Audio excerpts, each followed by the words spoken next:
Magandang hapon mga kananay.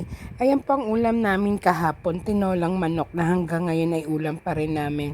Kaya po tinolang manok ang niluto ko. Naalala niyo po nung birthday ng anak ko, meron po akong chicken dumplings. Ay yung mga breast part po kasi binili ko, 'di ba? Ayun, yung mga buto po nun hiningi ko, hindi ko iniwan dun sa palengke. Kaya yun po, dinagdagan ko lang ng isang hiwa ng um, thigh part at saka apat na peraso or apat na pares ng atay balunan. So, yun, pagdating ko sa bahay, nilinis ko na, hinugasan ko, naghiwa na ako ng mga samya at nagsalang na ako dyan dahil nagugutom na ako nung oras na kakatapos ko lang maglaba.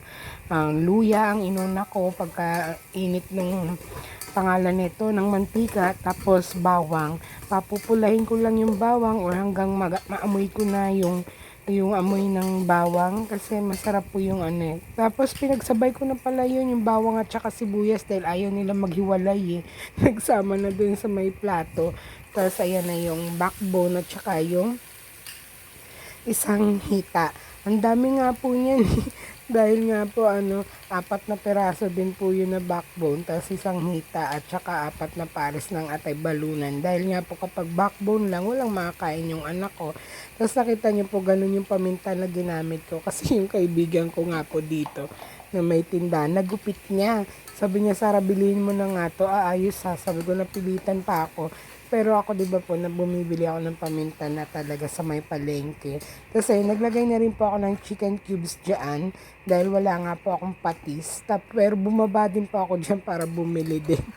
Nakakatawa. Tapos, wala po akong gulay na dahon ng ang tawag dito, sili o kaya malunggay dahil nga po lanta na yung malunggay na hinihinga ng asawa ko dahil may nagsunog doon sa terminal nila.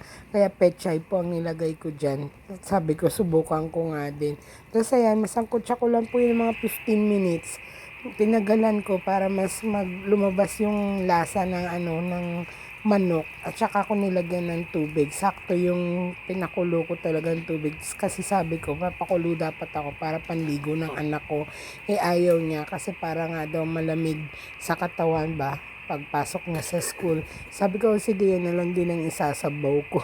Pinakuluan ko na lang ulit. Tapos ayan, hinayaan ko lang dyan kumulo ulit ng mga 15 minutes para lumabas yung lasa. Ayan na po. Kasi nga po, syempre backbone yun.